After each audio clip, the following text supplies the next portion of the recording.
Carl, how's the Christmas shopping going? You able to get stuff done, or are you going to be up against it here with the holidays? No, I'm not up against it. I normally start early. And being that my kids are all adults, they like cash instead of gifts anyway. So, they're a wire transfer away or WhatsApp away or a Zelle away, So Right. As if Amazon didn't make it easy enough. Now it's a Venmo. Oh, what do you want for Christmas? All right. Yeah, here you go. A little Venmo. there you go. Yeah. What else is going on? I hate to even get into the Giants with you, Carl. What are your thoughts on the Buck Showalter hire? I mean, do we have to talk the Giants and that ineptitude again? Did you get a free soda out there? Was that for the media too? I think we should talk Giants. I think it's important that everyone knows. Everyone sees what's happening, but I think it's important that everyone kind of start to set what the expectation should be heading into the offseason and then into the regular season. All right, well, give me what you saw from yesterday. I mean, is there any positive to take? It's just, look, with the backup quarterback and then Fromm, and I know people want to talk about Fromm, I couldn't care less. Fromm is not going to be the answer moving forward. Clearly, Glennon wasting everybody's time. I understand that. They thought he gave them the best chance to win. Clearly, he was not. But it's just another dreadful performance by this team at home against the hated Cowboys. I mean, what was it like in that stadium for you, a Giant legend, to see this continued crap that we've seen? Well, it's tough, but what we are finding out is that the role of a backup quarterback is, if you have a backup quarterback, make sure he is capable of making good decisions that don't cost you football games.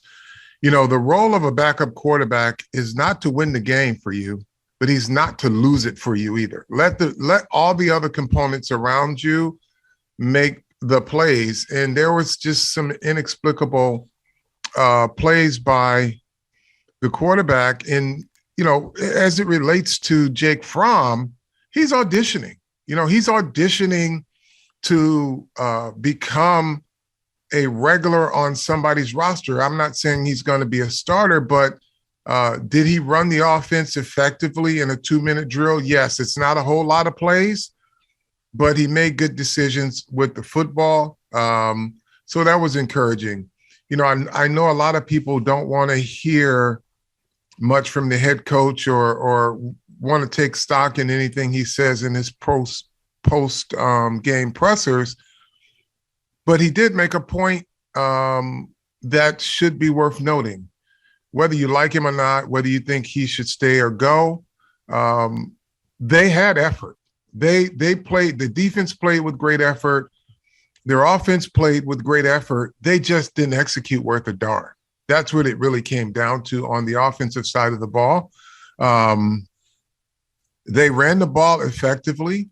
I'm not sure, I'm starting to see a lot of different posts of comparing Devin Booker to what Saquon Barkley is doing, but they're different football players. And proof of that was the tough first down that Saquon had to snag a ball out the air, get his body back right, and get the first down. So if you're in the camp of blow it all up, you're going to set yourself up for a lot of frustration. You can't get rid of all the players. Now, obviously, there are going to be some players on the roster that won't return. But if there are players that you can have at the right price, you want to keep some of those guys because you're setting whatever changes will be made, you're setting it up for a prolonged period of agony for fans because you have to hit the ground running somewhere. There are some pieces on this roster that are worth keeping.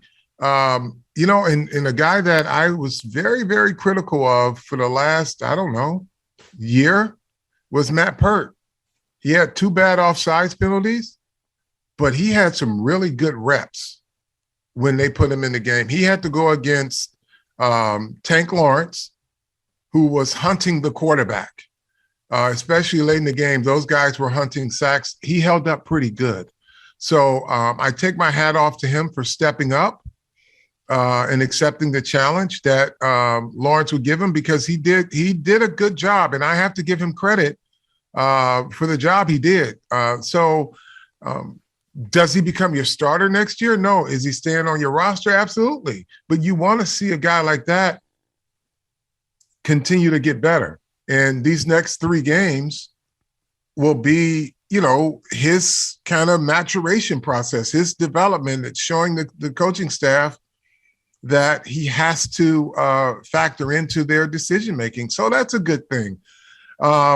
Lorenzo Carter had his best game as a Giant. And I talked about him, and I said maybe we over-evaluated him because though he's not a scholarship guy, he plays hard when he's in there. He's just inconsistent. And there were so many people that were saying, and even myself, I looked at his skill set and said, boy, this guy could be really good, but he was inconsistent at that. Yesterday, he played an incredible game. But the reality is he's a free agent. He's an unrestricted free agent. So I don't even know if he factors into the plans. But, he's auditioning for some team, and it may be the Giants. And, when you look at a 34 defense and, everyone's saying, well, the Giants don't have an edge rusher.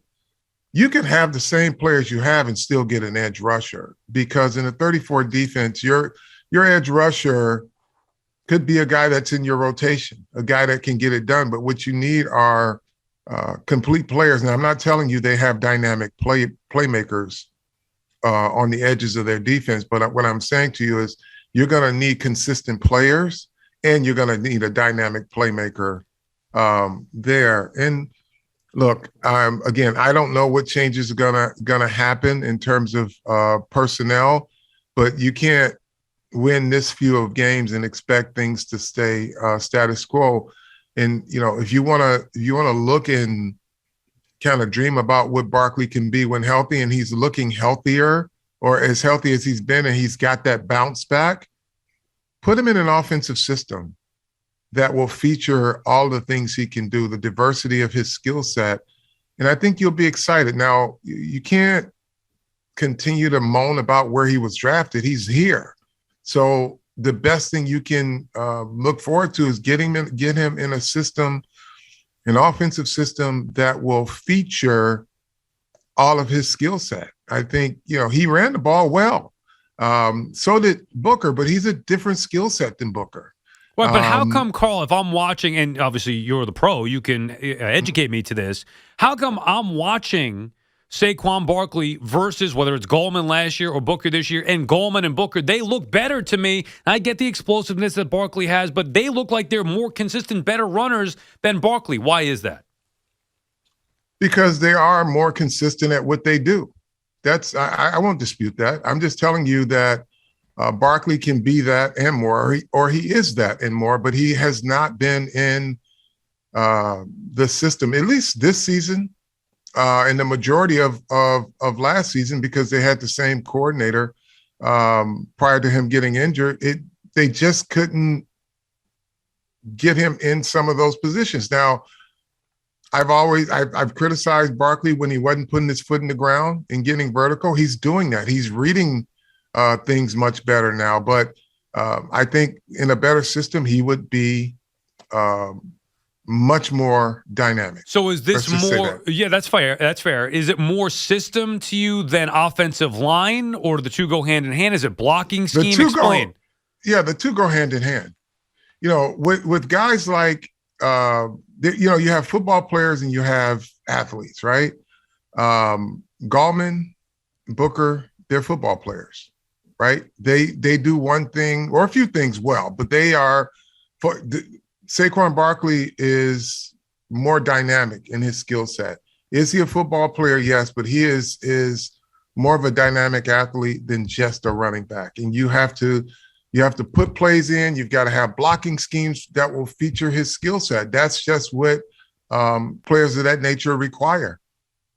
and they have not done that, which is, to me, a detriment to the coaching staff. Is that on Joe Judge? Is that, before Joe Judge got here, is that the problem? What do you attest that to as far as the coaching goes? Why isn't the scheme suited to – if they're going to waste a number 2 pick on him, I mean, you better make sure that you put him in the best position to succeed. And if they don't have that scheme, who's that on?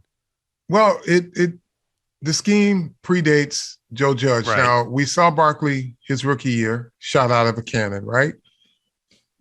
The following 2 years, he's been injured. I think with Pat Shurmur, he had a scheme for him. But this group and with this offensive line, they just haven't been able to get it done. But a lot of that was him. He's coming off in the injury. Now that he's got the bounce back, the offensive line, they can only do so much with this offensive line. So, I mean, it is what it is. But I think they really have to examine the offensive scheme as a whole, because they're averaging 11 points a game over the last, month and a half. In today's so NFL, it's not just, they're making it look impossible to score, Carl. I don't get, by accident you'd score a couple of touchdowns. Right. So by that same logic, you would think all the other receivers on the team that are not frontline guys are better than Kenny Golladay, because they have, or you could say that the offensive lineman who has more touchdowns than Golladay is better. You know what I mean? It's the Galladay's scheme. Galladay's best play this year was a defensive play. I thought, how the hell did they rule that play an interception? I have no idea. But, I mean, he's done nothing. And I liked Galladay's signing. I thought he was going to be a beast. That's not on him. That's not on him. Oh, he hasn't been able to stay healthy. That's part of it. Oh, no. Listen. Okay, so if you want to talk about the disconnect, and see, I hate it when a player is brought in, he's paid a lot of money, and he doesn't produce, and that's solely on the player. If your personnel people provide you with players that fit where your need is, because the Giants were a poor red zone offensive team, right? They didn't have size at receiver. He was both of those things. Kyle Rudolph, the same. But if they're not on the field when healthy, right, or when they're on the field, you're not going to them, how is that their fault? This is why you have to examine, who's going to be calling plays next year, because this offense has to evolve into something that resembles modern day NFL, when you have a set of skilled players that can really put points on the board. Like when Kadarius Toney is back and hopefully he gets a full year next year, you can't have the same offense. You've got to be able to do some things, some Tyreek Hill type things with him, because he is that type of player. And you've got to have a good offensive line or an offensive blocking scheme to enable these things to happen. Well, who's it? Bottom line, who is that? Joe Judge? Is that? I mean, and Joe Judge, I'm assuming he's going to be back next year. To me, from the outside, I would think, okay, well, yeah, the personnel guy stinks with Gettleman, but the head coach got to figure out what he has and then the best way to use it. I know they fired Garrett and made him the scapegoat. I know everybody could talk about the offensive line, but if you're talking about scheme and them not getting the skill position players involved, isn't that on the head coach then? Everything starts and stops with the head coach. Now, so why would it change if he's here next year? Well, here's the thing. Coaches give their coordinators autonomy. Defensive coordinators and offensive coordinators have the autonomy to run their areas of the team. Now, he has input, and I'm sure he goes over everything. But I think in terms of collaborative thinking, it can't be groupthink. You've got to have somebody that says, okay, we've got to be able to do X, Y, and Z. Coach, I believe that we can make Toney this, we can make Golladay this. We've got to do more.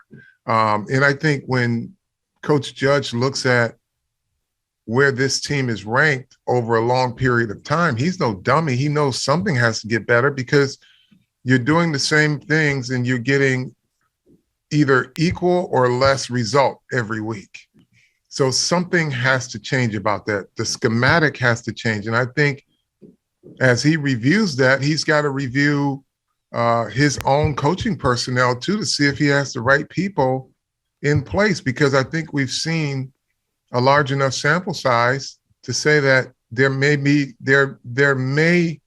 a need, well, there is a need for an outside thought process as you look at what this quarterback skill set is, with your running back, with your receivers, all of these guys, you got some talent here. How do you create a mismatch? How come these guys with their skill set are so easy to cover? What about your scheme is not making these players' skill set an advantage?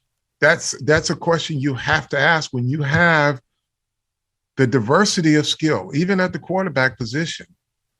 How does that not become an advantage? How do you only muster 11 points or 12 points and you're at the bottom of the league for 2 years in a row in just about every offensive category? That is cause for a reexamination and a change of thinking and a change of philosophy. Please. I mean, we're all, I think, begging for it at this point. Was it a big enough embarrassment yesterday with the Cowboy fans taking over, the free sodas and all that? And hopefully you did get one. You and Bob in the booth there got a free soda. Was it a big enough embarrassment to where you think, on top of what has been an embarrassing season, to where you think we might see significant changes, Carl?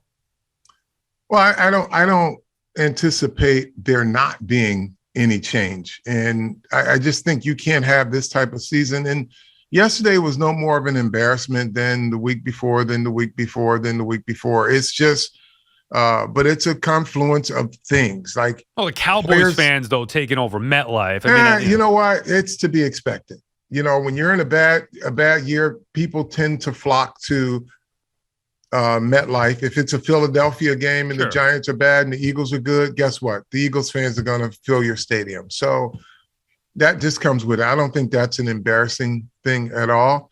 It's not more embarrassing. Obviously, you don't want an opposing team to have more fans in the stands than your own. So, yeah, to that degree, but I don't think it was unexpected. I think everybody expected that, especially with the way this season's going. So, look, the team, the one thing they have done, they have fought hard for Joe Judge. They haven't quit on him. They're still playing hard every week.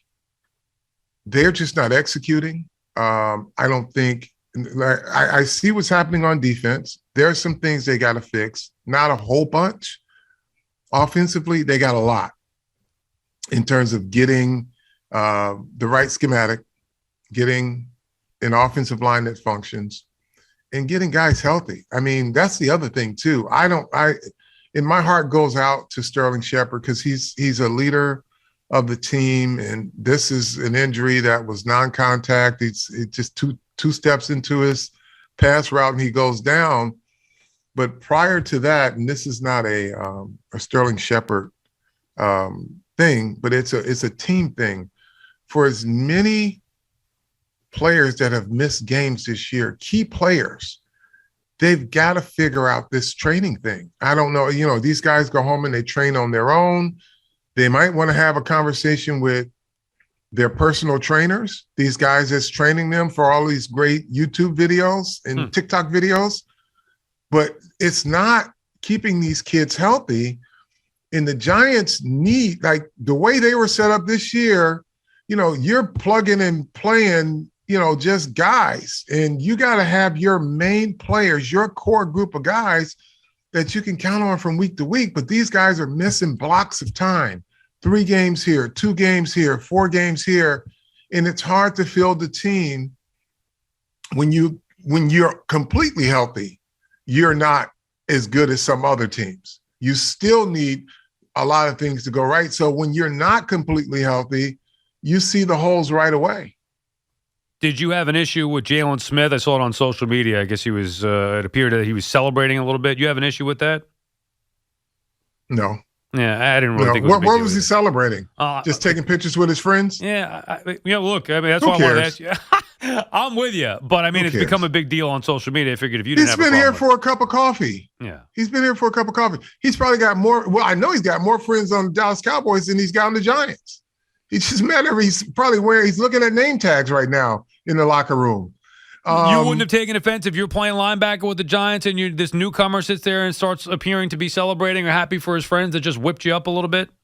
He's catching up with friends. The guy's been out of football. No, I could care less. Fair enough. I could care less. You want to you want to go? Here's what I will say. I will say I hope he stays a Giant. I hope they can work with him. A linebacker coach can really work with him because I've been a fan of his, and I always wish him the best. But if he gets somebody who could really work with him on the art of playing linebacker, he will be a phenomenal addition to the Giants linebacking core alongside Blake Martinez because he can fly to the ball.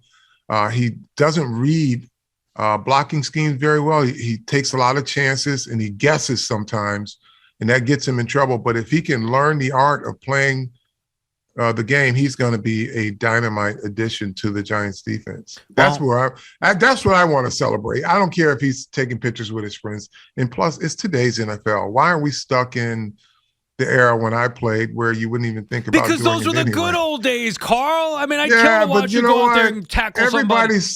They're swapping jerseys, hugging, and signing autographs. It is what it is. I'm not going to be mad if no one else is mad that's playing the game, then why should I be? Yeah. Because it is where we are right now in sport. Carl, enjoy the holidays. We'll talk to you soon. Thanks for your time. Okay, Sal.